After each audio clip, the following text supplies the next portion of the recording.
What's up guys, my name's Dychronic, your host here on this Destiny 2 video, and today we're going to be talking about the Year 2 reveal for Forsaken. We got a reveal today on June 5th where we got to see a whole bunch of new things coming for the next DLC, and this next DLC is supposed to be the Taken King style expansion, where it's a very sizable expansion with a dedicated raid and not a raid layer, huge locations, lots of new improvements, and there's a whole lot of things I'm going to be talking about in this video, dissecting the different parts of the reveal and hopefully shortcutting it. If you want to see the full thing, I'll try to link it in the description down below. There's a bunch of different things like Deej talking and rambling a whole bunch, and hopefully I won't ramble as much as he does. A lot of these things are fact, but some of these things are speculation on what I've seen and what I understand. If there's something wrong, let me know in the comments down below. And then finally, if you happen to have a vowel in your name, like the video, because that's how us vowels stick together. And Y it counts too, by the way.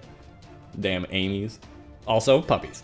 Alright, so without further ado, let's get into it. Firstly, the story is going to take place on the reef. It's going to be a bunch of asteroids that are tied together by rope. It's going to have Cade, where he basically locked up a bunch of baddies in a prison, and now they've all escaped, and this kind of Western-like world where there's a bunch of baddies and you have to go out and slay all the baddies, like the good, bad, and ugly style, and there's a bunch of enemies in the story. Hopefully you have to kill off these guys called Barons, big fallen enemies with kind of trash all over their bodies. Definitely looks very interesting. I'm very interested to see more stuff about the Falling. It's been very long since we've seen stuff with the Fallen. Apologies, I keep calling it Falling. But honestly, that's not the biggest thing that we're interested in.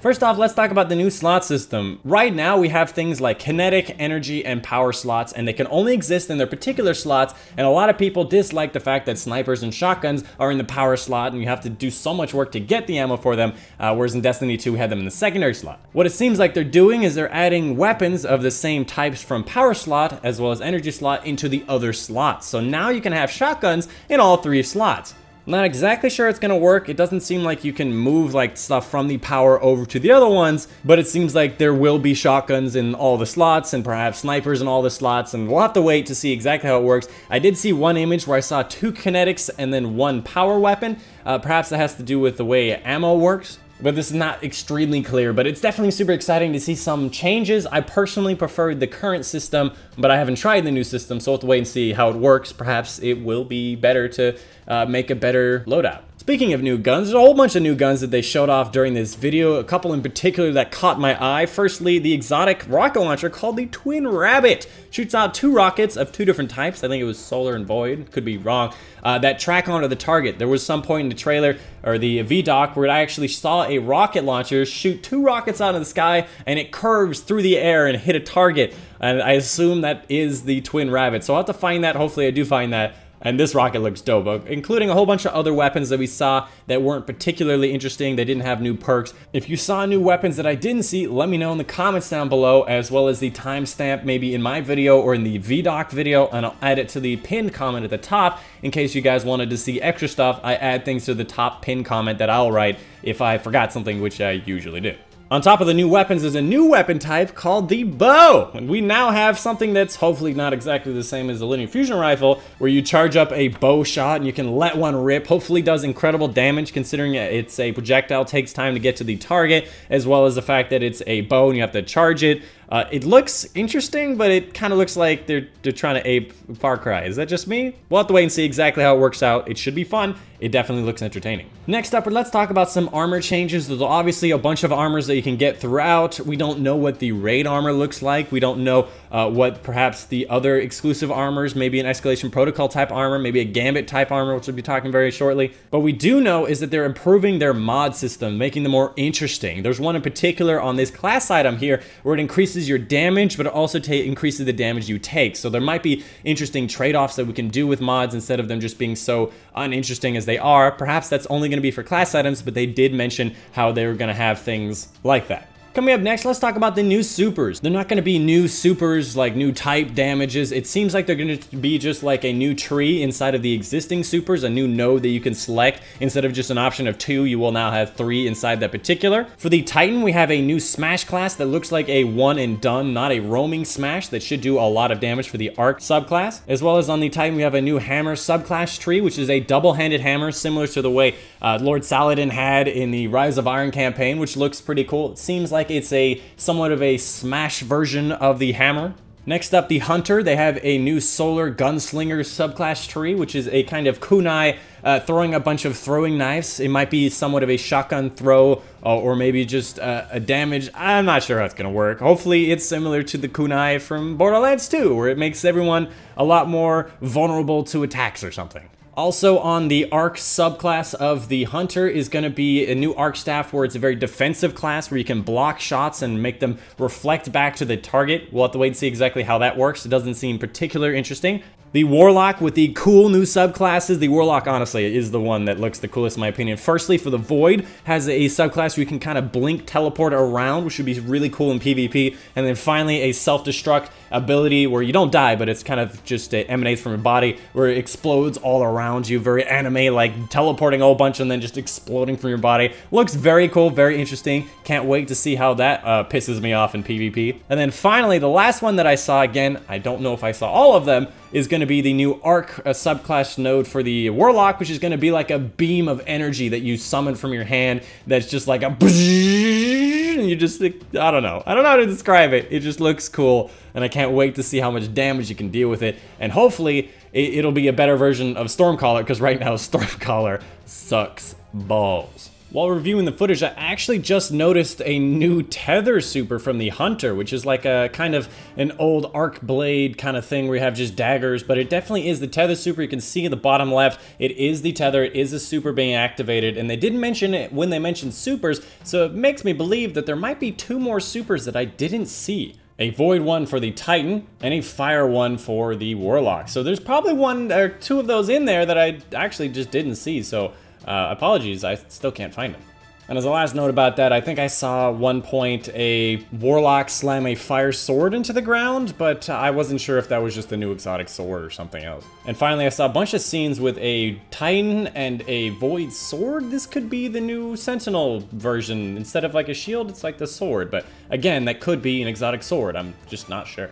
Coming up next, let's talk about Gambit, which is going to be one of their biggest additions. Obviously, there's going to be the raid, but there's going to be one of their biggest new activity additions, similar to like Escalation Protocol or maybe in Court of Oryx, or maybe even bigger than that. It's going to be a whole new activity. It's a PvP plus PvE activity, and it's somewhat difficult to explain. So firstly, it's 2 teams of 4. Both start on 2 sides of the map. They don't interact with each other, and they both fight PvE enemies. As you kill enemies, they drop things like motes that you have to bring to the bank and cash in into the bank. Once you get enough to cash in, you send over enemies to the other side, whether they be PvE or PvP guys. You send over your teammates to the other side to attack the other players, collect their motes, and then hopefully bring it back to your side to bank. And I assume whoever has the most motes at the end of the game will win. And it seems like an interesting competitive PvE game mode that I'm really excited to try out. I know a lot of people have already tried out. I assume in the next few days we'll actually have full gameplay when the NDA releases by some of those people. I know Jihad went out to play, so I'll be scratching his itch to find more information about that as soon as it releases. But it seems interesting, and I can't wait to try it out myself. And then a finally note on that, if you're going to E3 or Guardian Con, Gambit will be at E3 and Guardian Con. If you will be going to those events or you want to go to those events, you can get those at those events. Coming up next, the new raid, Dreaming City. It's also a location where you can explore, not even just during the raid. You could probably a bunch of activities you can do in the area. We didn't get a lot of information about the Dreaming City, but it definitely looks cool, and I can't wait for the raid. And it's interesting that they're giving it a location that you can explore with activities. Perhaps there's going to be a strike in there. Perhaps there's going to be patrols or something. Perhaps that's where Gambit is. I don't know. So let's briefly just go over the Destiny development roadmap very quickly, some of the changes that are coming. July 17th coming up is going to be things like Solstice of Heroes seasonal events. Still not sure what it's going to be, but there's lots of things you can assume. 6v6 quick play events, permanent playlist, permanent rumble playlist, bounties, the Prestige Raid Lairs, all for very nice. Triumphs are coming out. It says Bungie.net, so maybe it's just going to be on Bungie.net, and it's September 4th it's going to be in the game. And a bunch of other things like exotic armor rebuffs and whatnot. Coming September 4th is going to be things like in-game triumphs, so that literally just, never mind. Weapon slot changes, basically the whole set of things. Bulk shader deletion, mod system updates, new Crucible modes, maps, 200 additional vault space. Honestly, it really sounds like their quote-unquote elegant system for improving vault space has taken to the wayside. in-game lore, bounties, power matters in Iron Banner and Trials. Lots of interesting things that I thought I'd mention since they showed that off in the reveal.